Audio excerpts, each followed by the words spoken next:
tal? Muy buenas tardes. Qué gusto de verlos nuevamente por acá.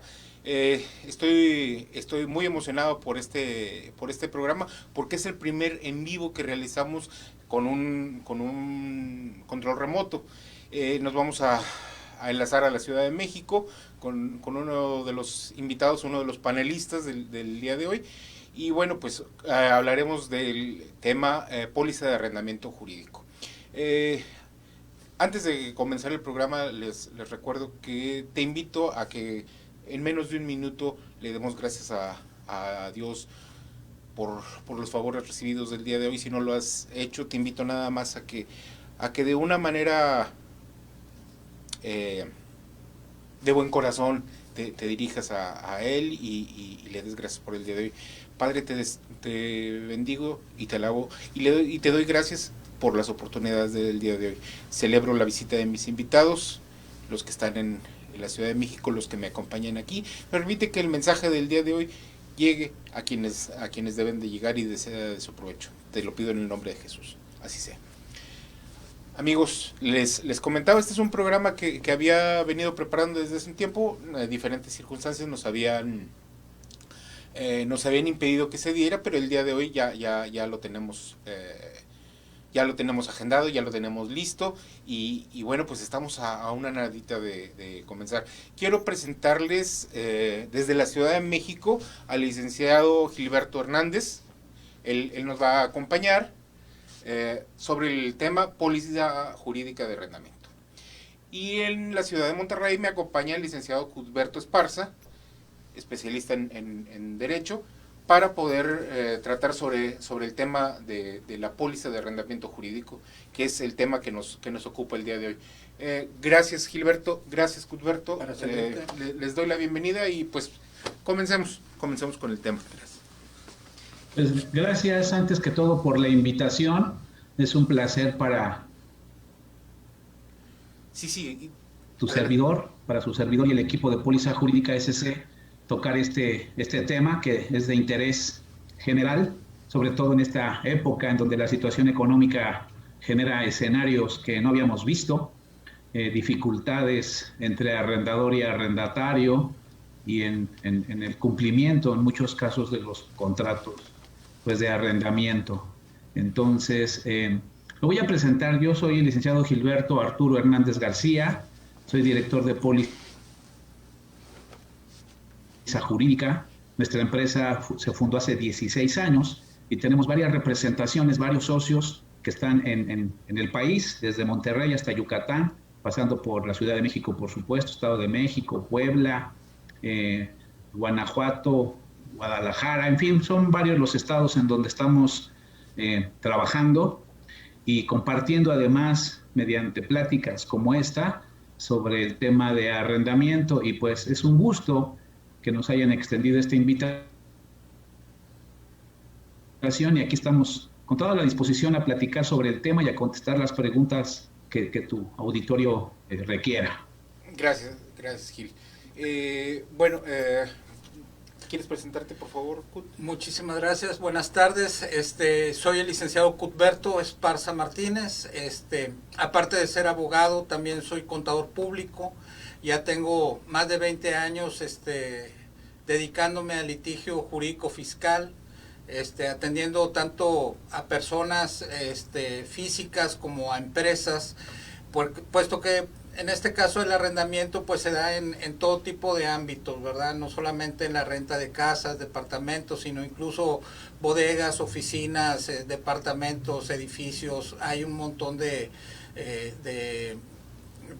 área en donde se maneja la figura del arrendamiento, ¿verdad? Y en mi experiencia siempre he visto que es muy importante este tema porque estamos hablando del patrimonio de las personas, lo que está en juego.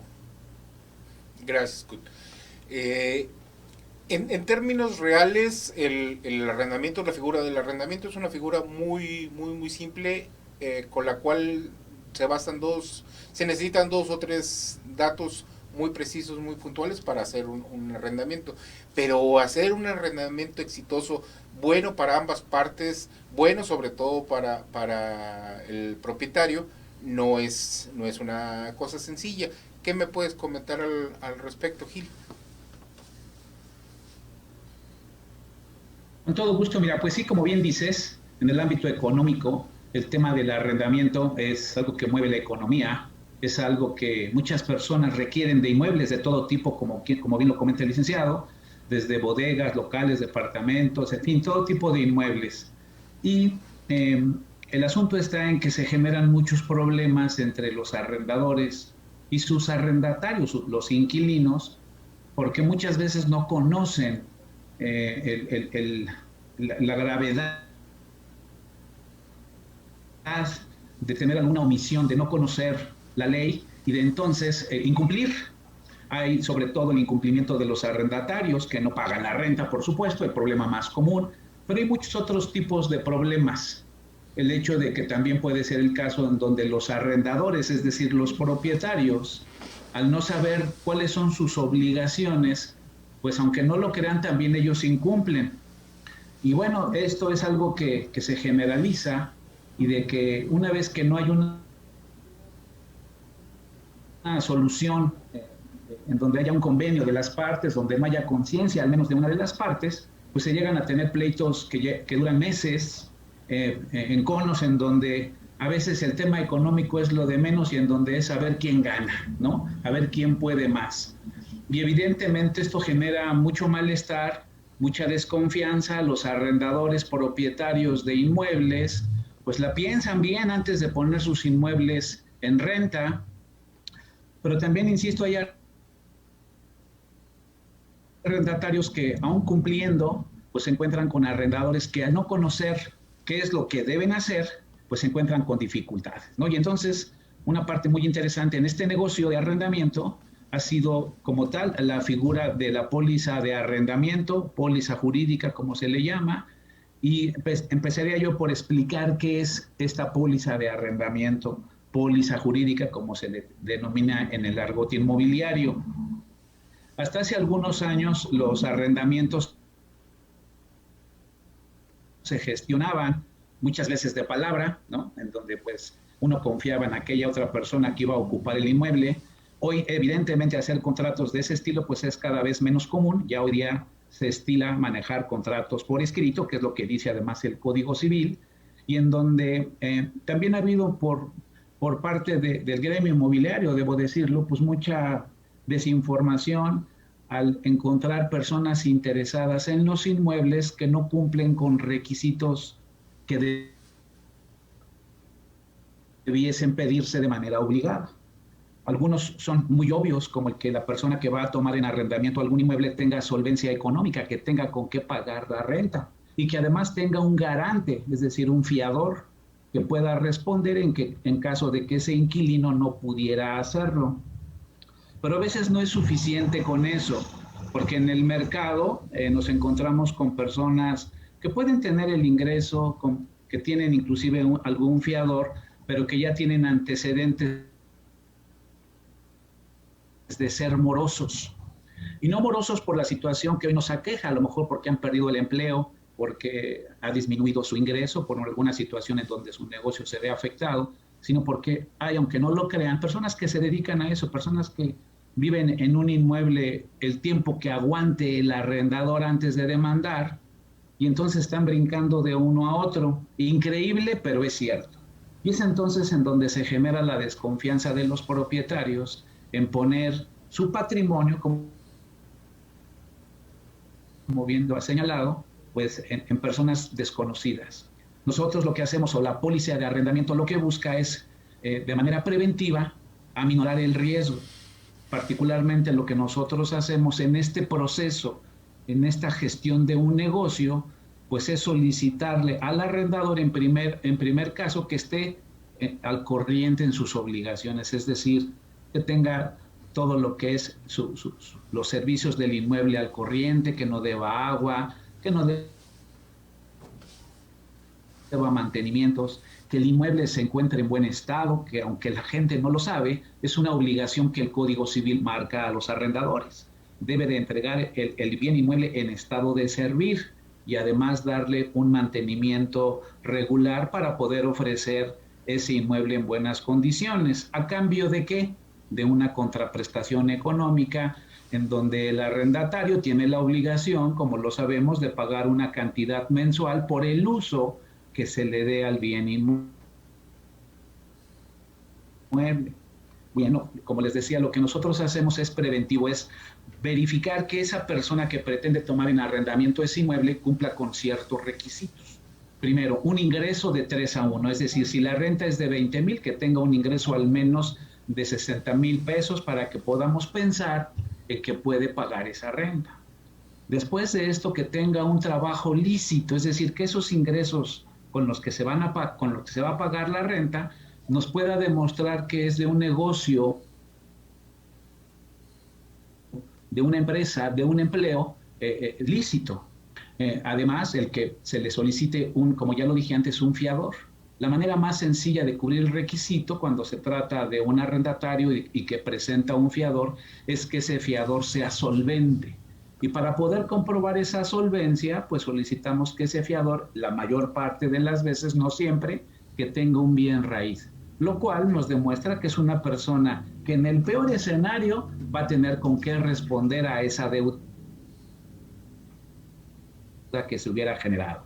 Esos son los requisitos que de manera muy común las personas que conocen un poco del tema, aquellos que han sido arrendadores por años, inclusive con propiedades que les han heredado, que piensan que el arrendamiento es un buen negocio, que además sí lo es, pero es un buen negocio cuando encontramos arrendatarios cumplidos y como además de que como arrendador cumples con lo que señala el Código Civil, de tal manera que buscamos tener negocios sanos. De esto pareciera increíble, pero nos hemos encontrado con casos en donde hay propietarios, arrendadores de inmuebles que únicamente cobran la primer renta, la que era obligada a pagar cuando el inquilino entró al inmueble, y después de eso se pasan meses, a veces años, sin cobrar rentas, porque no quieren demandar, porque no pueden demandar, o porque finalmente el arrendatario también en un juicio se ha defendido y ha ganado tiempo en ese juicio. Entonces, el objetivo y el espíritu de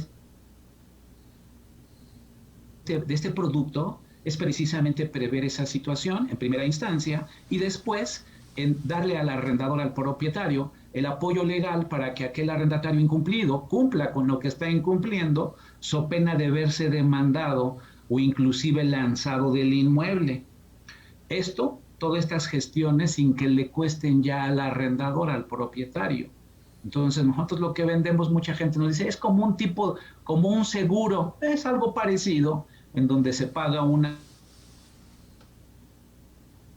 prima por esta labor preventiva y por esa labor correctiva una vez que se tiene el problema.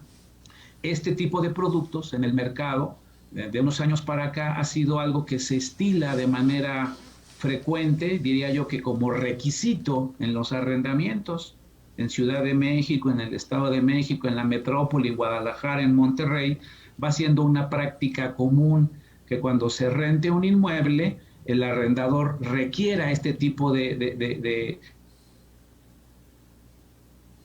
servicio pagado previamente con una póliza jurídica, con una póliza de arrendamiento, para evitar correr ese riesgo, esos gastos, esos malestares al tener a una persona que de entrada pudiera tener mala intención.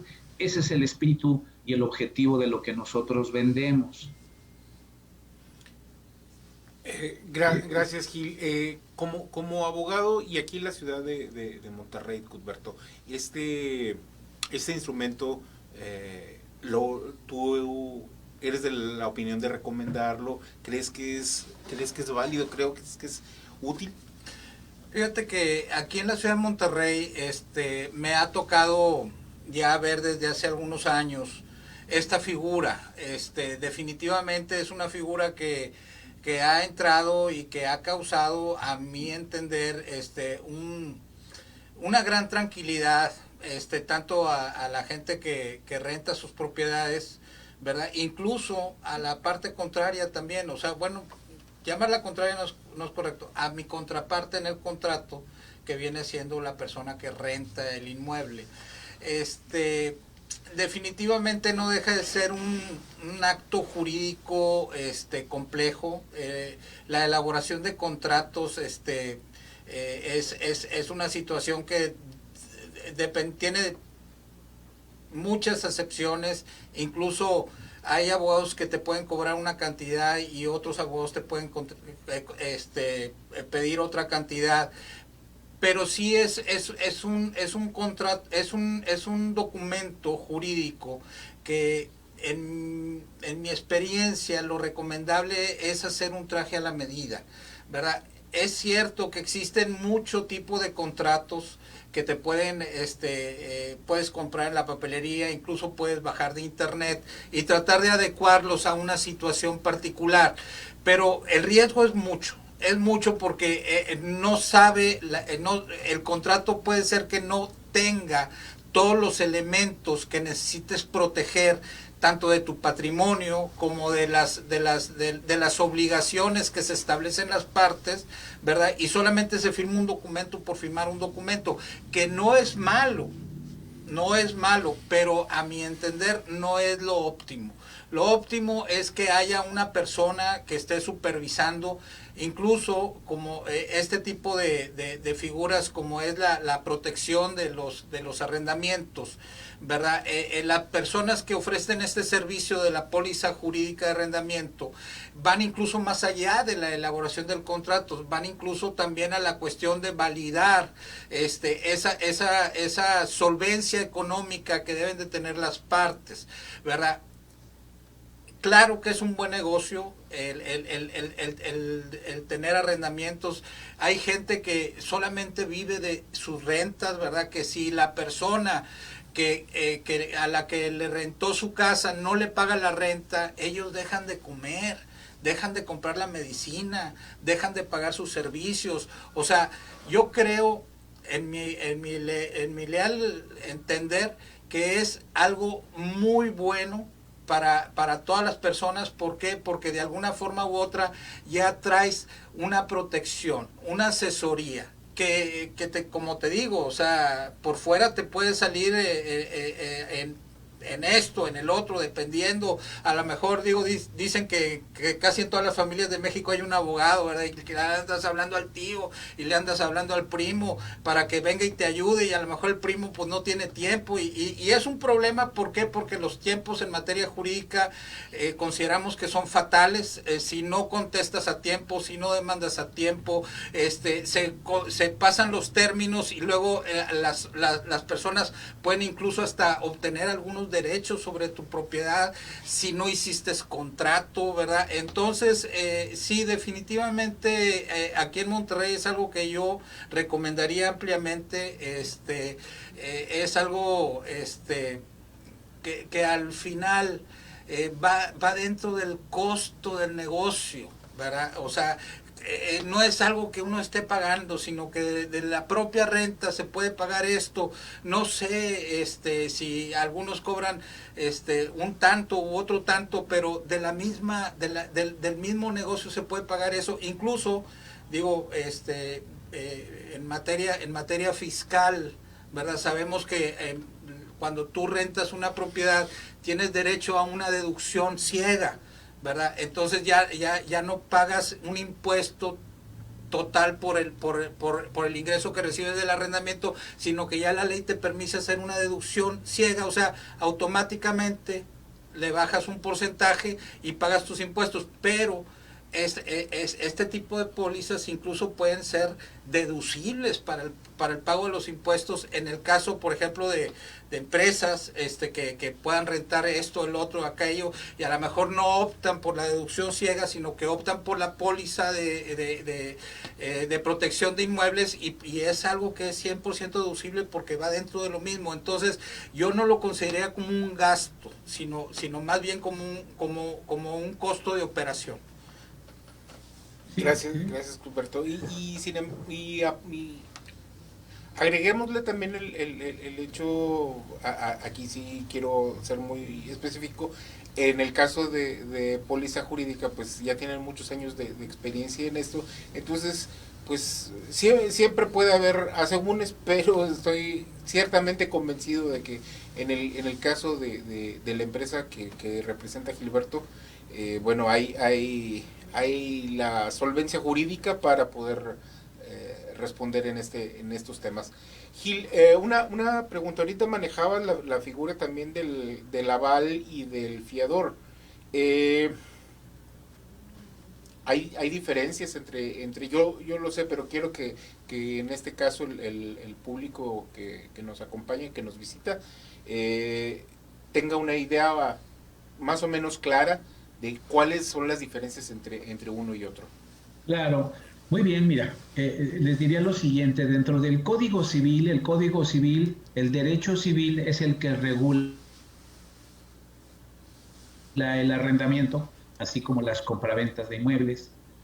Y dentro de este Código Civil se establecen dos tipos de contrato en donde el uso de un bien puede otorgarse a un tercero.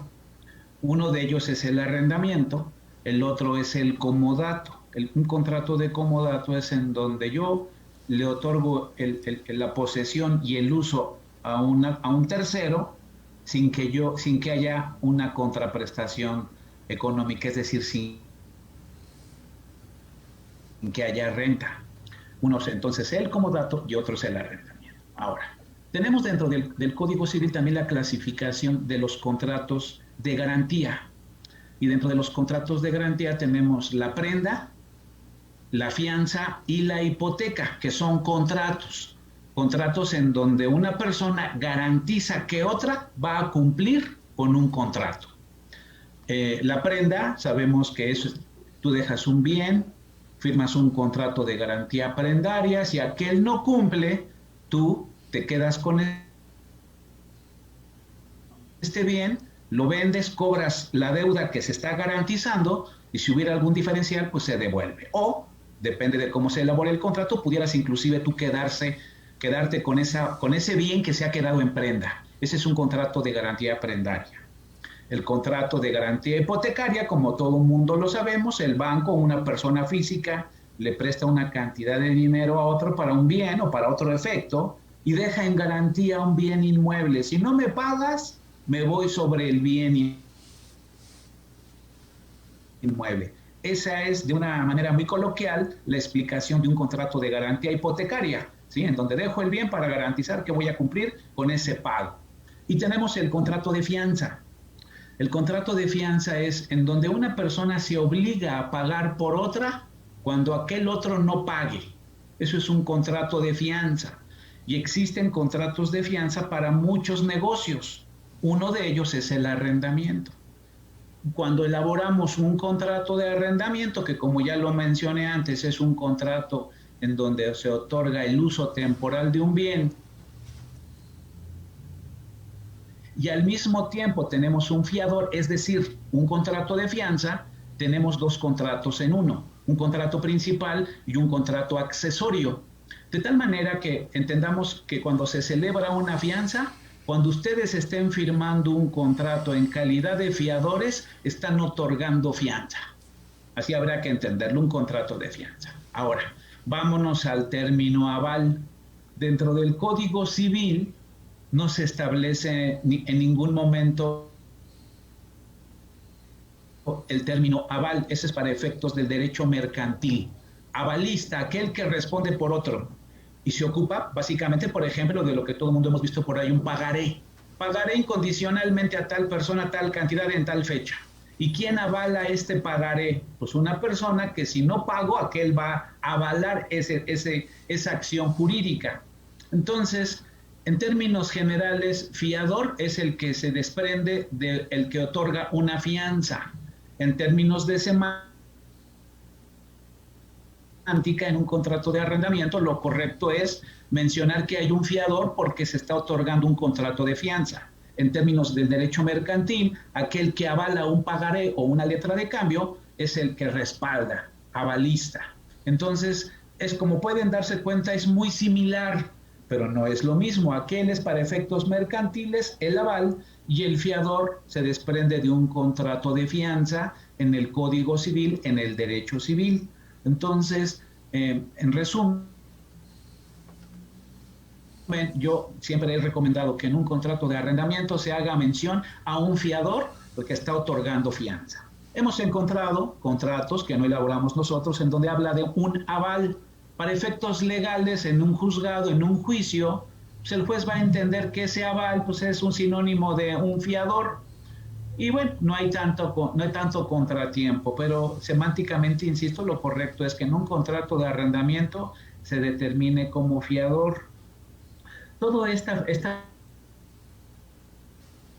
figura de garantía, como podemos darnos cuenta, es lo que respalda un buen contrato de arrendamiento, como lo mencionaba el licenciado Gilberto. Aquí el tema está en que muchas personas confían en que tienen por ahí un contrato que ocuparon para una casa, que les pasó la comadre o el compadre o el amigo, y resulta que ocupan un contrato, como también ya lo señalaron, de manera genérica. Lo ocupan para todo, ahí medio le modifican y lo ocupo para el departamento, para la bodega, para el terreno, y no hay también una distinción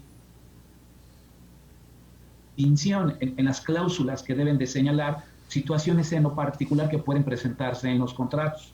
No es lo mismo un contrato de un condominio, de un departamento en condominio, que el de una casa sola, o el de un terreno que no tiene más construcción, al de una bodega o un local. Hay consideraciones que hay que tomar en cuenta de manera preventiva, por supuesto, para que no haya más adelante, mientras está transcurriendo el arrendamiento, confusiones que nos lleven a discrepancias y a pleitos,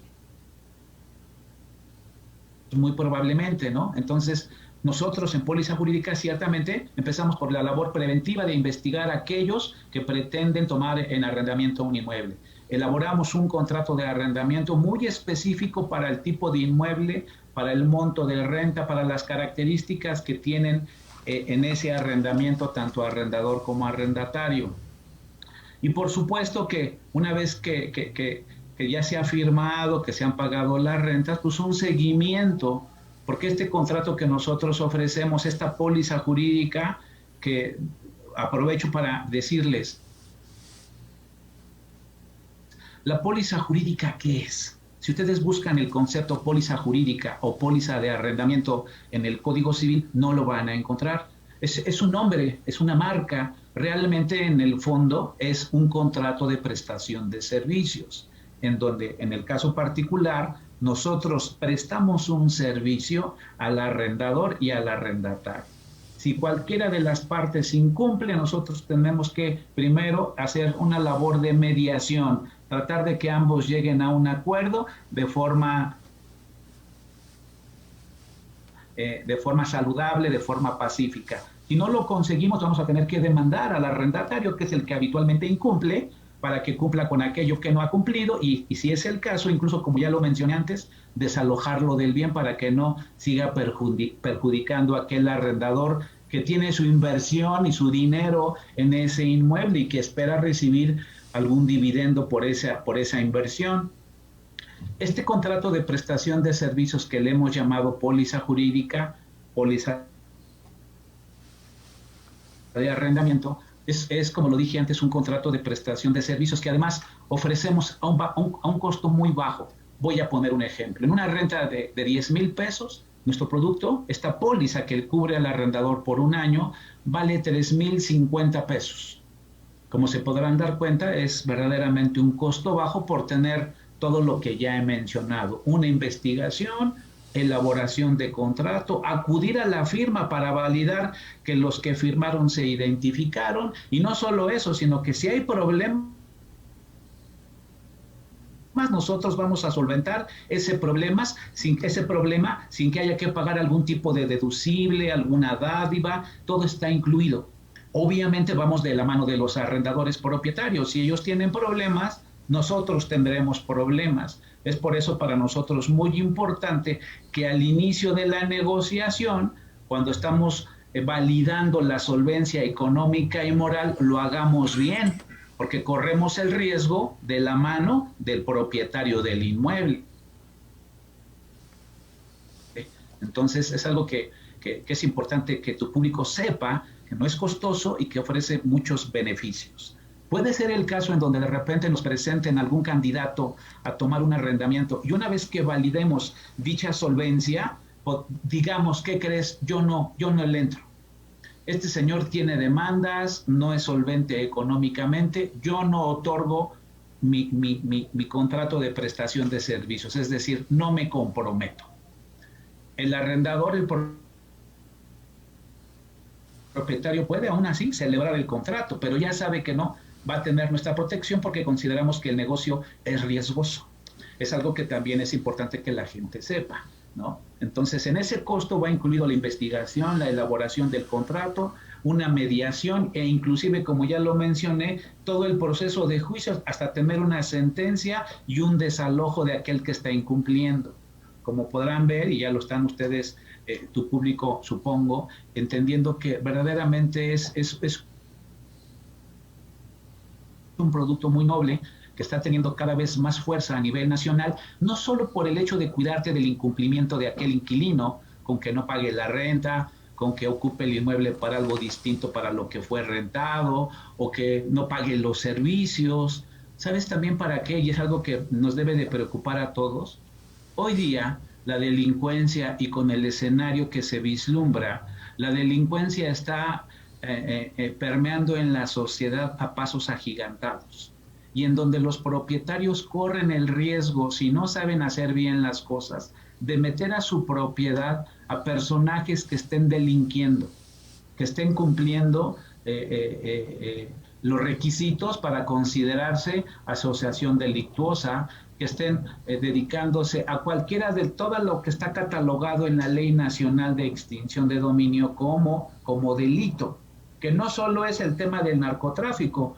Muchas personas, no, pues es que no es narcotraficante, no, pero ¿qué crees? Se dedica a fraude, se dedica al tema de trata de personas, en fin, son muchas los delitos que están catalogados en esa extinción de dominio, y en donde los arrendadores se exponen a un juicio que pudiera llevarles a perder su propiedad si no validan lo que tienen que validar, que es que hicieron toda esa negociación de buena fe, que es todo el tema de una plática hablando de la ley de extinción que te invito de dominio, pero es algo que la gente debe de conocer como propietario.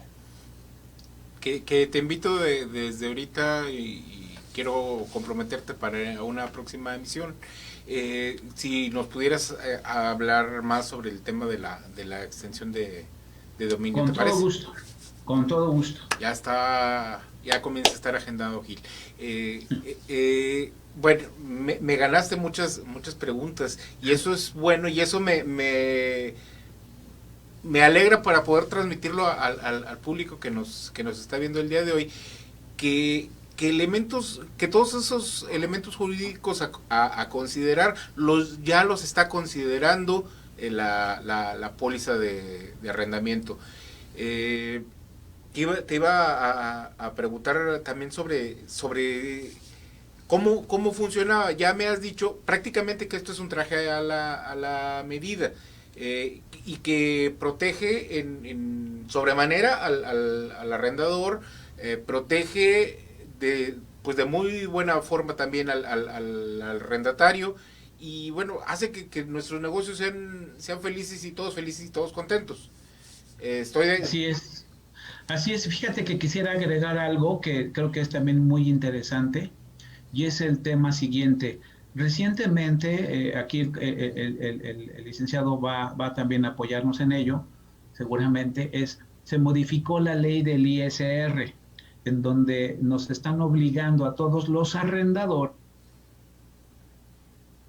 de hecho ya estaba previsto, ya la obligación existía, pero hoy se vuelve más coercitivo el tema, y entonces a todos los arrendadores que se están preguntando en tu auditorio si tienen la obligación de dar recibo fiscal de arrendamiento, la contestación es: siempre ha sido obligación, pero hoy se recrudece dicha obligación. ¿Por qué? La ley fiscal, el código fiscal, está obligando al juzgador en cuestiones civiles a que le dé aviso cuando en un juzgado se esté llevando alguna querella en donde el arrendador no presenta los recibos de arrendamiento fiscales. mucha gente se ha confundido y entonces piensan que no se va a poder demandar al inquilino cuando el arrendador no esté dado de alta. Eso no es cierto. Se puede llevar a cabo la demanda, se puede iniciar, se puede inclusive ganar el juicio. ¿En dónde viene el problema? Que el juez civil, en ese juicio de arrendamiento, va a decirnos exhiban los recibos de arrendamiento que cumplan requisitos fiscales. Y ahí es en donde muchos se están atorando. No sé si el licenciado Cudberto pudiera apoyarnos un poco, pero yo lo que sé es que finalmente todos los arrendadores pueden acceder a las deducciones, pueden acceder a buscar alguna figura en donde pudieran a lo mejor deducir algunas otras cosas más,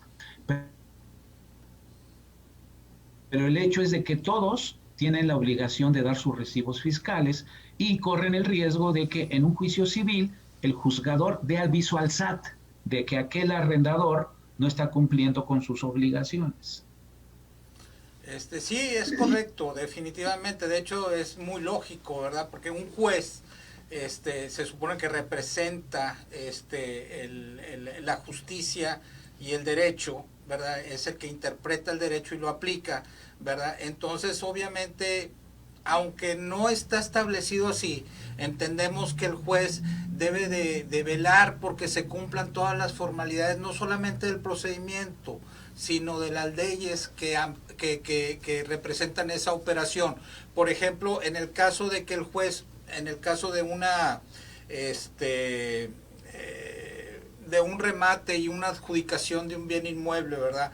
El juez tiene la oportunidad de poder firmar en rebeldía del dueño de la casa el traspaso de la propiedad, pero no lo va a hacer sin esa propiedad no se ha pagado el impuesto predial y en fin, un montón de requisitos que tienen que cubrirse antes de que el juez haga esto, ¿verdad? Entonces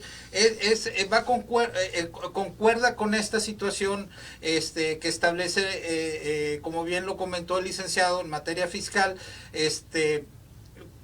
creo que fue en este año en el que comenzó a verse, desde el año pasado venía ya la reforma en el que se establecía, y mucha gente lo malinterpretó, ¿verdad? Que no podías demandar, ¿verdad? A menos que hubieras dado una factura, y la verdad es que lo que pasa es que sí lo puedes hacer, puedes demandar, pero al momento que ganes el juez te va a decir, oye, exime las facturas, yo como que ya tengo que dar aviso al fisco. ¿Por qué? Porque hay un impuesto que pagar, es lo que comentaba ahorita, ¿verdad? Existen varias formas de tributación para el efecto de los arrendamientos, ¿verdad? En el caso puede haber una deducción ciega, no, el juez no te exige, ¿verdad? Que le presentes que has pagado los impuestos, nada más que emitiste las facturas, ¿verdad? O el recibo o el comprobante de arrendamiento. Entonces, es algo complicado, sobre todo en el caso de las personas que han arrendado toda su vida, que rentan 2, 3 casitas, nunca se habían dado de alta en Hacienda y ahorita es un problema, ¿verdad? Sacar una cita para que te den de alta en el RFC, para que te den tu firma electrónica avanzada, para que puedas tener tu contraseña y tus certificados de sellos digitales para que puedas facturar. Entonces, sí, pero desgraciadamente es una obligación constitucional de todos los mexicanos, ¿verdad? Contribuir al gasto público y pagar los impuestos. Entonces, pues hay que cumplir con esas disposiciones. Así es. Fíjate que también quisiera agregar, si me lo permiten, es acerca de qué está pasando en los arrendamientos hoy. Hoy con esta contingencia que nos tiene a todos amagados y en donde muchos arrendadores pues están no recibiendo sus rentas. Algunos arrendatarios están incumpliendo de manera algunos justificada porque han perdido, como lo dije antes, su empleo o porque sus ingresos han disminuido, pero como sea, el hecho es que el escenario en general es que hay incumplimientos, ¿no? Hay personas que nos han llamado, nos han preguntado, oye, es que la ley, el Código Civil dice que yo puedo no pagar la renta 2 meses y que no pasa nada. Y en ese sentido me gustaría también comentar a tu auditorio que el Código Civil prácticamente en todos los estados, habrá que revisarlo en cada uno de ellos, pero prácticamente en todos señala que cuando se trate de bienes inmuebles, en donde el uso del bien no se esté dando por parte del arrendatario en parte o totalmente, tiene la opción el arrendatario de no pagar la renta hasta por 2 meses. Y una vez transcurrido ese periodo, tiene la alternativa de dar por terminado el contrato de arrendamiento, porque no se está dando el objetivo de un contrato de arrendamiento, que es el uso del bien. Ahora, si se trata de un departamento habitacional, una casa habitación, pues lo que más nos están orillando con esta contingencia es a permanecer en casa, de tal manera que el supuesto que acabo de señalar ahí no aplica. Pero ¿qué pasa con los inmuebles locales comerciales que están en alguna plaza, en donde la plaza fue cerrada? Quizá ya no sea el caso ahora, esperemos no tener que llegar a ese nivel rojo, pero si fuera el caso vamos a encontrarnos, como está pasando en nada menos en Guadalajara, en donde ya las medidas se están volviendo a apretar, y puede haber inmuebles locales comerciales que están en una plaza que está cerrada, y en donde el arrendatario que tiene a lo mejor un negocio de uñas o una ferretería o cualquier giro que a ustedes se les ocurra, pues aunque quiera no puede, porque no tiene ingresos, porque el uso le está siendo restringido por algo que el Código Civil señala como caso fortuito o de fuerza mayor. En ese caso en particular sí aplica lo que dice el Código Civil, el que el arrendatario está en la alternativa de que se le reduzca la renta o que no la pague mientras no use el bien. Pero fíjate cómo esto puede generar mal informado, pues un verdadero problema en donde aquellos que ocupan un departamento o una casa dejen de pagar la renta por la desinformación que desafortunadamente se ha generado. Entonces no quise dejarnos nosotros en política toda vez que atendemos controversias viendo de manera regular. Si me permites hacer un comentario, es que es un tema muy del día, es muy actual ese tema. Y es correcto porque, de hecho, incluso tenemos el caso, por ejemplo, de centros comerciales, que el principal negocio de ese centro comercial son las tiendas de autoservicios grandísimas, como no quisiera decir nombres, pero todos los conocemos, que va uno a hacer el mandado ahí, ¿verdad? Y en ese centro comercial existen locales comerciales que están antes de entrar, pero dentro del mismo centro comercial. Entonces resulta que el centro comercial está abierto. ¿Por qué? Porque la venta de esos servicios es una actividad esencial y está abierta, pero los locales comerciales no son actividades esenciales y por los cuales deben estar cerrados so pena de clausura, multas, un montón de situaciones por parte de los gobiernos estatales, ¿verdad? Entonces, efectivamente, a veces nos encontramos con esa disyuntiva, porque generalmente los dueños de los locales comerciales es el negocio grande, ¿verdad? Dice, es que a mí, aquí está abierto, ¿verdad? Sí, pero yo no puedo abrir, no porque esté cerrado, sino porque hay una disposición legal que me dice que tengo que tener cerrado. O sea, ahí se da también ese supuesto y es muy común.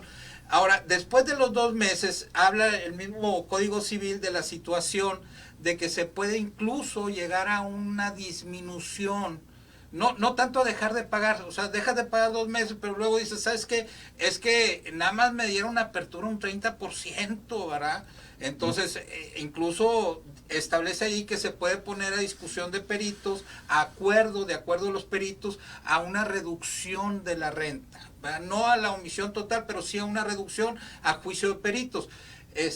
Claro que sabemos que el Código Civil y toda la materia civil es una de las materias que más comulgan con el acuerdo libre entre las partes, ¿verdad? Entonces, mientras que las dos partes estén de acuerdo y se pueda llegar a un convenio, pues bien hecho. Si no, habría que aplicar la ley, y en este caso la ley lo que dice es eso, exactamente como lo dice el licenciado. Los primeros 2 meses de la prohibición, hay una opción de no pagar la renta, pero después tienes que tomar la decisión si vas a rescindir o no vas a rescindir, o en un momento dado llegar a un arreglo para disminuir la renta hasta que no se llegue a una reactivación al 100%, porque ahí sí me pongo un poquito la camiseta de las personas que pagan la renta, ¿verdad? Porque dicen, oye, es que me estás pagando la renta por un servicio que a mí me vendiste, de que está en un centro comercial donde había cierta actividad de personas que me iban a comprar mis productos, y ahorita resulta que nada más están entrando el 30%, ¿verdad? Entonces, hay formas de arreglar todo esto, pero sí es algo que está muy, muy común ahorita. Por lo pronto aquí en la ciudad de Monterrey es algo muy común ahorita con esta pandemia. Caballeros, el programa se ha terminado. Espero que haya una próxima oportunidad para poder seguir tratando este tema. Los invito a que nos reunamos en una próxima ocasión para poder dar término de este tema. Te agradezco, Gilberto, tu... No, al contrario. Cusberto, te agradezco. Yo quiero agradecerles y los espero aquí la próxima semana. Que tengan muy buena tarde. Buenas tardes a todos. Igualmente, Licenciado, gracias. Hasta luego.